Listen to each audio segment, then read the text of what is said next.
Change and healing, two of the greatest topics, arguably, we could embark upon.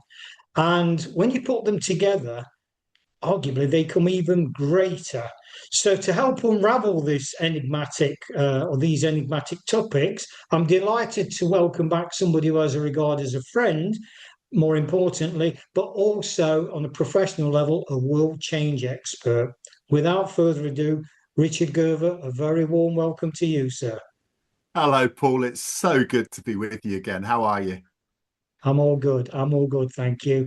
I'm a bit confused, Richard, by these two grandiose words, and I've deliberately used a Gervism there, grandiose. So I'm hoping that you can introduce another Gervism, granular, and we can make sense of these two huge topics, change and how that operates or amalgamates with healing. Any initial thoughts, Richard?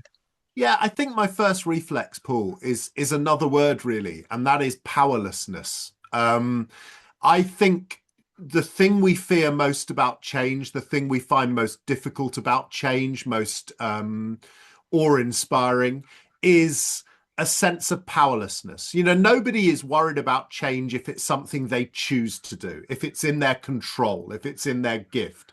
You know, whether it's choosing to try something on a restaurant menu you've never tried before, whether it's choosing to move home out of your own volition or desire, or to apply for a new job, or to learn something new. If we feel that we've activated it and we're in control of it, change isn't galling and frightening. And I think the same thing is true of healing. In order to heal, we have to overcome a sense of powerlessness, right? Because so much of the trauma, so many of the things we deal with that we feel we have to heal from, the first thing we have to accept is that we have a limitation of control, but we have to find the elements, the levers of control we do have. You know, so for example, if you're diagnosed with an illness by your doctor will say, you know, and your first response will often be, so we're doing physical healing here, oh my God, this is awful. But then the doctor will say, but if you do X, Y, and Z, if you take this medication, if you activate this, there you can start to heal, right? And I think the same thing is true of our mental state. And so I think both our ability to deal with change and to catalyze a process of healing begins with overcoming that sense of powerlessness. Mm. Is it too strong a word, Richard, to come in on the back of that? And this is certainly rightly or wrongly one of my own perceptions, but the word is surrender. Yeah, Surrender. I think you're right. And I think the problem for so many people, particularly in the world we live in today, is, you know, trying to deal with change reactively, trying to overcome trauma or difficulty is exhausting. And particularly Mm. for those people that feel they're constantly punched or constantly stuff is thrown at them, or some puppeteer is moving their strings without their ability to consent. It's exhausting. And so I think what does tend to happen, and we see it a lot in the modern society we live in, right? The proliferation of anger and all of the feelings that have gone with that, what we're seeing at the moment in polarization and populism and all of those things that we're seeing that seem to say to us we're living in a more and more angry society, I think is a sense of surrender. We're exhausted. It's like we've given up. So we've got to a point where we go, Carl, just do it to me, life. Just do it to me, because just keep punching, because you're like a boxer on the ropes that's got no energy to lift up their arms and hold up a guard anymore. And so I think you're right, and I think those things that there's I think it's a very good word. And I think there's context to that, Richard, though, isn't there? Because maybe if, when we hear that word surrender, there's this kind of automatic submissive alignment with the word, but it's far from that, isn't it? I think it's kind of aligned to the vulnerability is our power, is our strength. And it's maybe trying to understand the bigger picture of, yes, we know words have power, but they've got many meanings and many contexts. So, things are not necessarily bad. The word stress, straight away, oh, it's a bad word, but maybe it's not. Yeah, no, I think you're right. And I think, sometimes what we have to do is understand that there are some variables we can never control, and there are others we can. So you're right, surrender doesn't have to be a bad word, but it has to be a word we're confident and comfortable with, because there will always be fights you can't have. And in a way, the problem is that when you feel that you're drowning under the weight of change, under the weight of uncertainty, under the victimhood that we feel, we try and swing at everything. We try and reach for every branch to save us, right? And the truth is there may only be one branch within reach, but we're so busy flailing for the other branches that by the time the one branch that was in reach is available to us, we're too exhausted to grab it. And I think you're right. And I think that idea about selectivism becomes really important. I think it's you've got to give yourself permission not to fight every battle, not to try and be everything to all people. One of the things I advocate hugely in my work is vulnerability, and it's okay to be vulnerable. It's okay to be vulnerable in front of other people. If you're a leader or a manager in an organization, it's vital that you show vulnerability at times so that you're accessible and you show your humanity to people. And I think so the ability to be vulnerable, to be human, to make mistakes, to screw up, to make the wrong choices, to live sometimes with difficulty. Again, I think one of the great dangers of the world we live in is so much of what we see of other people's lives through social media and digital technology is so highly curated that we assume we're the only people dealing with shit, and we're not, right? And we're also not the only people that occasionally have to give up on a certain pursuit or route. And again, I think if you recast it, right, one of the things I used to say was when I was an educator, particularly to the students I was privileged enough to teach, was that actually making mistakes is great. Failing is great, because that's the moment at which you learn. And I think one of the things about whether you call it surrender or whatever you want to cast it as, that moment, it's okay when you go, I can't do that. That is just beyond my control. As long as you then go, but what have I learned from that experience, right? It becomes constructive, it becomes positive. And again, it becomes something you feel you have as an empowering quality, not a disenfranchising quality. Yeah, just picking up what you said something previously there about, there's a lot of buzzwords flying around, isn't there? This instant cure, this 60-second video that will change your life, and all this kind of stuff that will just home in on one word. And I want to kind of pick on three, Richard: authenticity, gratitude, and forgiveness. Now, obviously, in context, they are monumental in our lives, but the risk of sounding judgmental in this throwaway society, this superficial society where, get rich quick and fix your life in one, which is not sustainable, it's not real. It's then for me giving meaning to these very powerful words like authenticity, like gratitude, like forgiveness. What does that really mean in my life? Not what does it mean in Richard or Paul's life, but what does it mean in my life? Because my challenge is, and my model of the world, the story I tell myself is so different, and it deserves respect. Yeah, I think you're right. And I think at the end of the day, and it's funny, isn't it? Because I think the older we get, the more aware, well, certainly I become more aware of my personal legacy. And what I mean by that is not grandiose. It's, have I, in some tiny way, will I have left the world a better place than I found it? And I think, at the end of the day, whoever we are, however little or however much we might have materially, however attractive or not we may be, however much we may have accrued around us or projected our lives to be, at the end of the day, we all return to the same place. But more importantly than that, with our last breath or with our last thought, I doubt very many people with their last thought go say to themselves, "Oh, I can't believe how rich I am, or how fast my cars are, or how big my house is," right? We don't think that in the last seconds of our lives. What we think is, oh my God, and regret is often part of it, right? I wish I'd loved more. I wish I'd spent more time with the people I cared about. I wish I'd spent more time in nature. I wish I'd had one more day too, right?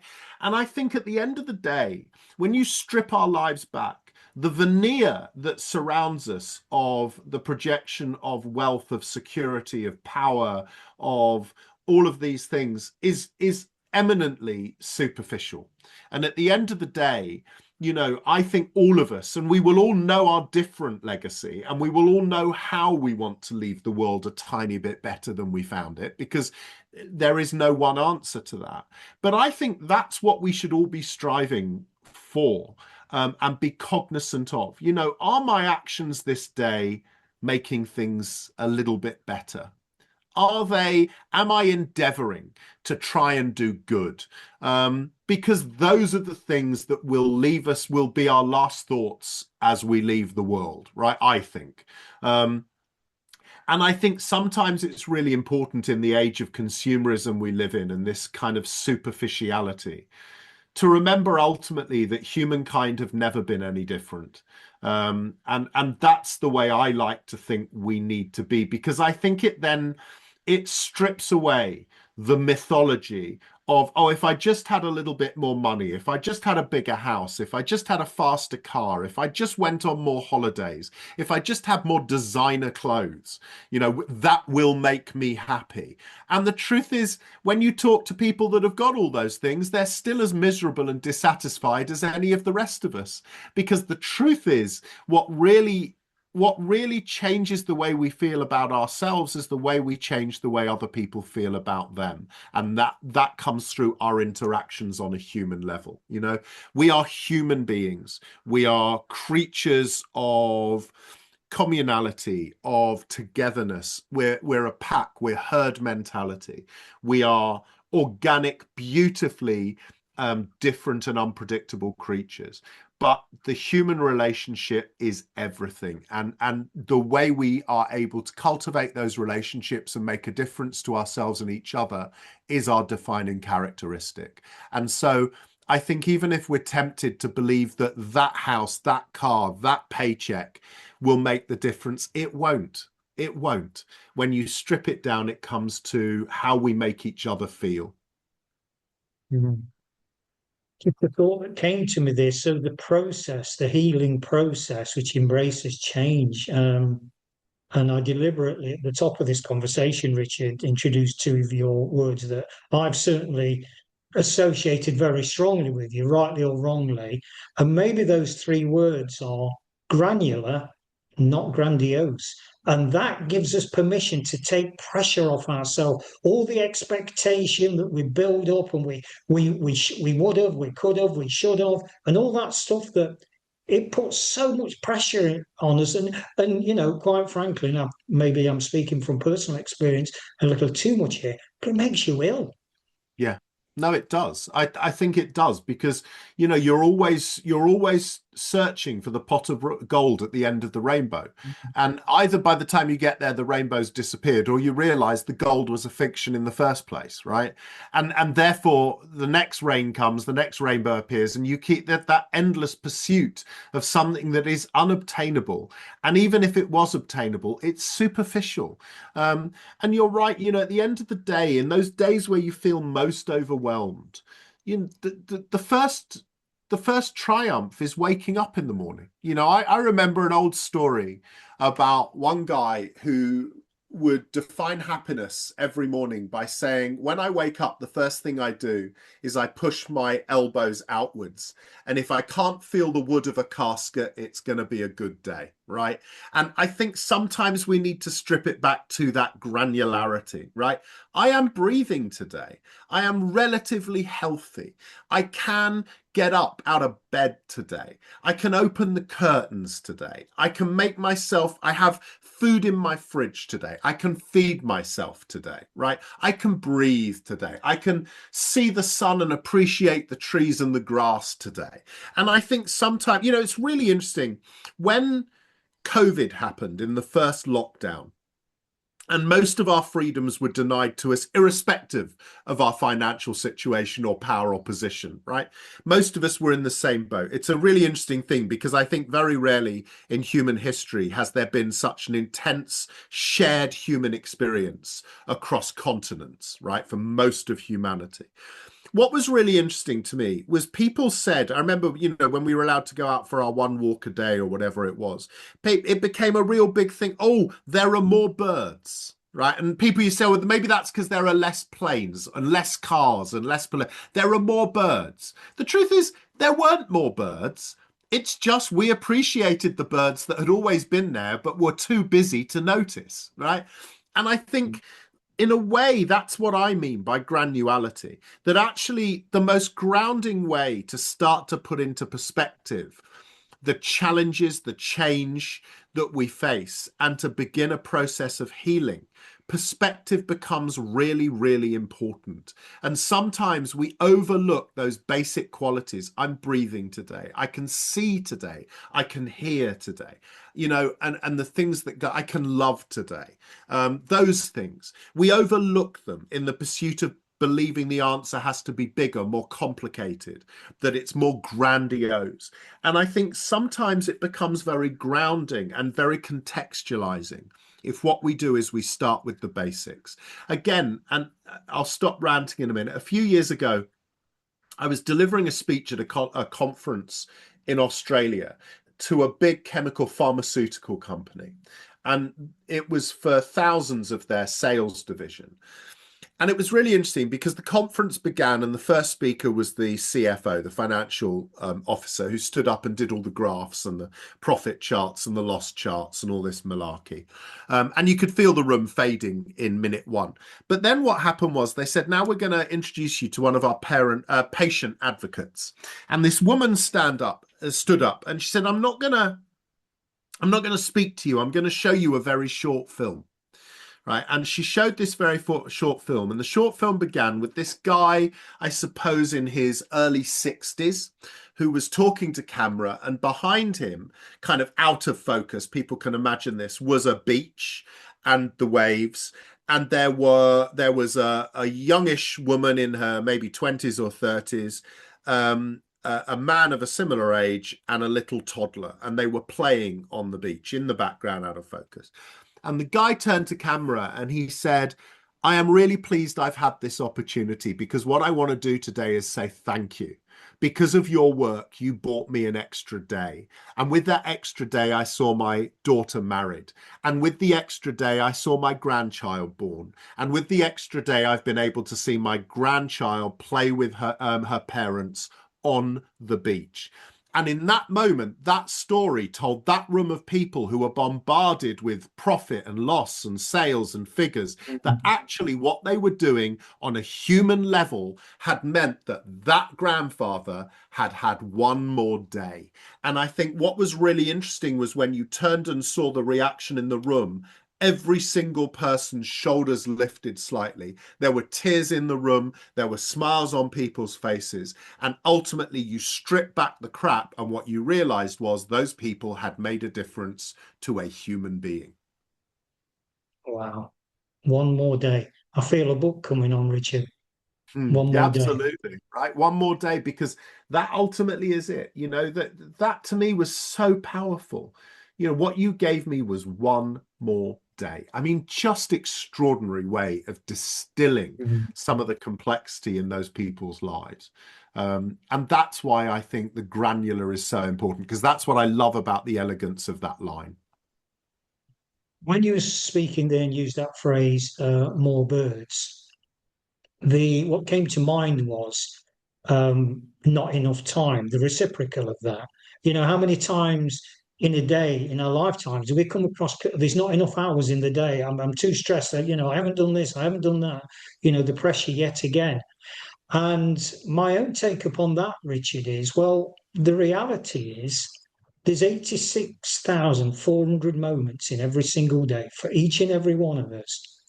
And if you was to say to somebody, irrespective of the currency, sterling, euros, dollars, whatever it was, right, every day you've got $86,400, euros, pounds, whatever it is, make sure you invest it wisely. I would venture, Richard, that nobody would waste a penny. But how much currency, emotionally, practically, do we waste in our lives every moment of every day? And then start beating ourselves up. Well, there's not enough hours in the day. Yes, there are. They're the same for all of us. Yeah, I think you're right. And again, there's so many things we juggle with because so many people, particularly under pressure, feel guilt if they don't stop running just to try and keep up, right? So, because that's one of the great ironies that the more pressure you feel you're under, the more pressure you feel guilty not to even waste a minute just looking out of the window. I wrote in one of my books that I often travel on the train, and one of the things that gives me great sadness when I'm sat on the train is the people around me have usually got their faces in laptops, right, or tablets, working all the time, like answering emails and just constantly working. Like, look at, and I'm sat there and I take 5 minutes and I look out the window and I see some cows in a field, or I see an interesting building and I see the grass, or even, it's pouring with rain and maybe a lightning bolt or a sun glisten through the mist coming off a pond or whatever it might be. And I think to myself, my God, why don't you just give yourself license for 5 minutes to sit up and look out the bloody window? Because the irony is you will be more productive, more alert, more energized if you just give yourself 5 minutes. But my guess is those people are thinking, got to use the time on the train, got to use the time on the train, got to work, got to prove to people how much I care, got to prove to people how much I'm worth my salary, got to prove to people how important I am, got to prove to people how responsible and mature I am. Because what we tend to think as we get older is that actually free time is like somehow it's careless, it's like it's irresponsible, and actually it's crazy, because I go back to, as you know, one of the things I've always been passionate about, and one of my foundational principles is if only we could all see the world a little bit more like 5-year-olds, right? And 5-year-olds do not spend all day with their heads down in front of a computer screen typing, thinking, this is how I prove my worth to the world. What they do is they spend their days with their heads up going, that's interesting. Wow, what's that? I've never seen one of those before. What can I do if I touch that or play with that? What happens if I go over there? And what's really interesting is not only can those young people cope with complexity and change in the world better than we do, they learn faster or more powerfully than we do. And there's a really important lesson in there for us, that actually you don't have to spend all day dealing with frippery and not being productive, but we've got to get out of this stupid mythology that productivity is all about how many hours I burn and how many days I waste just doing, and realize that it's the step back that gives you the space to think, to process, to question, to be curious, which ultimately gives you a greater sense of control, which ultimately makes you feel less nervous about the world that's changing around you, and it helps your body, mind, and soul heal. I would like curiosity, Richard. That's a phrase that we've used a few times, isn't it? Another Gerverism. Yeah, well, as we're talking now, I'm just putting the final full stops on the new book, which is called Curiosity, which will be out early in 2027. Because when I strip all of my work and passion back, what I believe is that ability to be curious is almost the defining quality of humanity moving forward, and our ability to search out a more optimistic sense of ourself and of each other. Mm. We started at the top, Richard, talking about well, I use words like quick fixes and superficial and that. So, if we were on very limited time and we had to get a message or messages out to the world of the utmost importance, almost the kind of proverbial one-liners, and there's so many of them, isn't there? Because we've identified a few words already, like authenticity, gratitude, forgiveness. Ironically, love's not been mentioned too much, which is unusual in our dancers. But what would you just identified the curiosity there, Richard? I mean, what would be the key words if we can massively oversimplify simple thinking and really condense it down and to granularize it? Where do we need to focus our energy on these particular words before we can even begin to take action around those words? It's a really deep question. And I mean, it's true. The first thing that strikes me is people need to remember that systems and structures change nothing. People do. That's really important.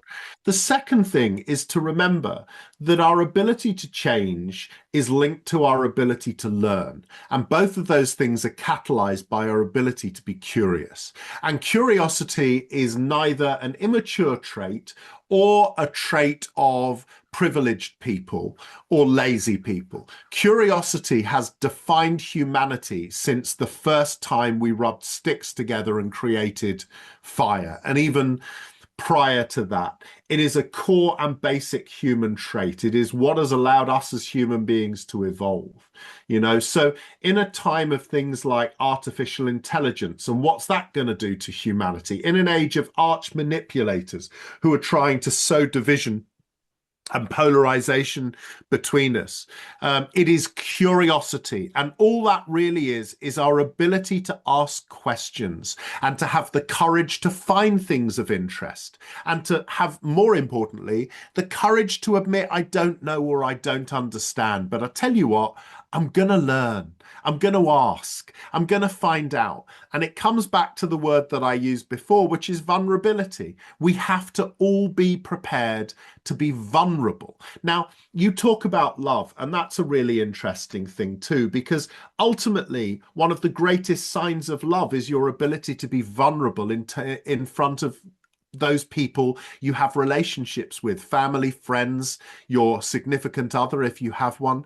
But vulnerability defines I believe, is the greatest act of love. Are you prepared to strip yourself back and be vulnerable in front of somebody?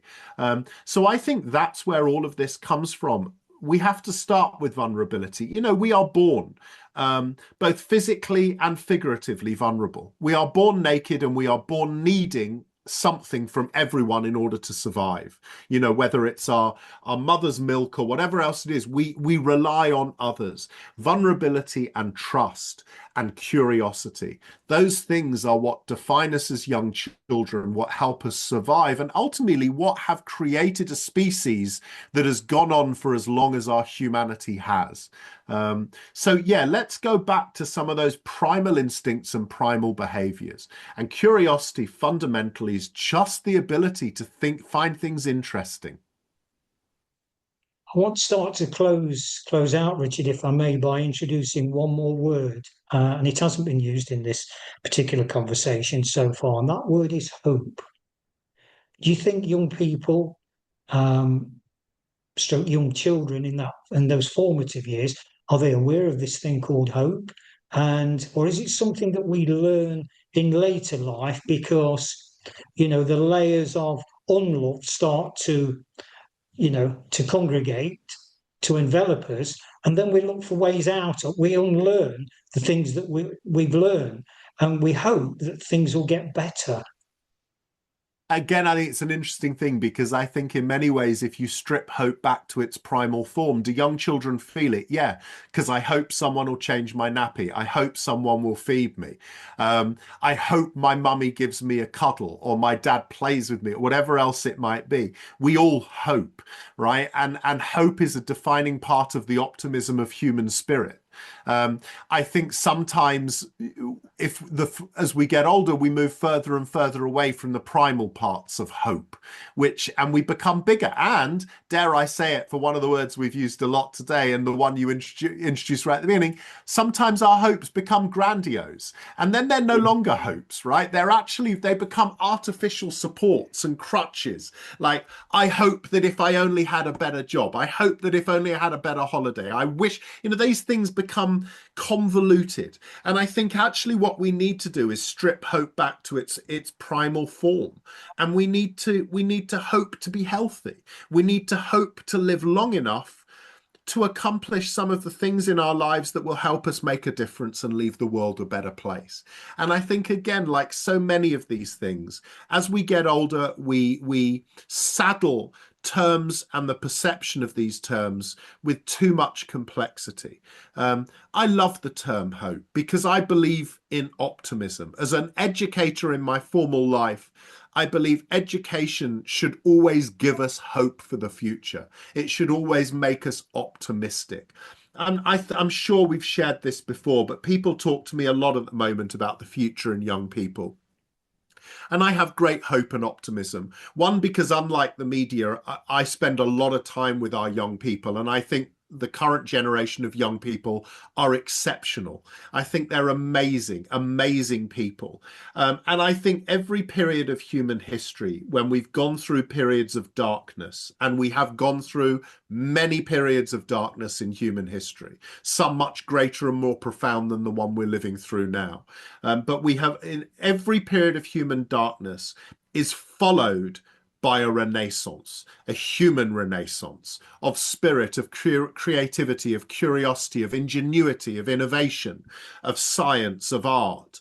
And I think we are on the cusp of the next great human renaissance. And I think that human renaissance will be driven and led by our children and our children's children. And I think we mustn't lose hope of that. And we mustn't allow our own sense of struggle to overwhelm our ability to help fire that optimism and hope in our children. Because we may be gone by the time it comes to fruition, but the way we behave now will lay the foundations for the next great human renaissance. That's my belief anyway. Wow. Food for thought, deep food for thought. I'm going to end, Richard, on what I believe is a humorous note. Let's hope that viewers think it's humorous. You mentioned the word regret earlier on, Richard. Now, I have a deep, profound dread about and regret that my football team will get relegated. And if that's the only thing I've ever got to worry about, it ain't a bad life, is it?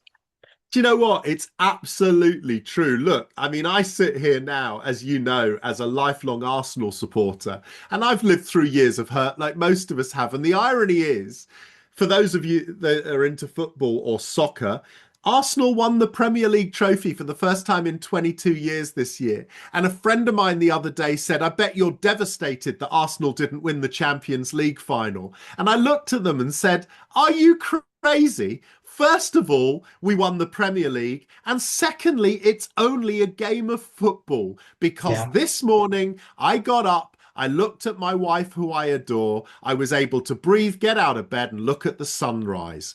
But at the end of the day, there's always, and the sports fans know this better than anybody, there is always another season. What a great way to close this out, Richard. As ever, thank you so much for your insights, your participation, your profound thinking, and yeah, let's hope that our viewers take if to quote the cliche, if it helps to change just one life. Exactly, or one moment in one life. Yeah. Thank you, Paul.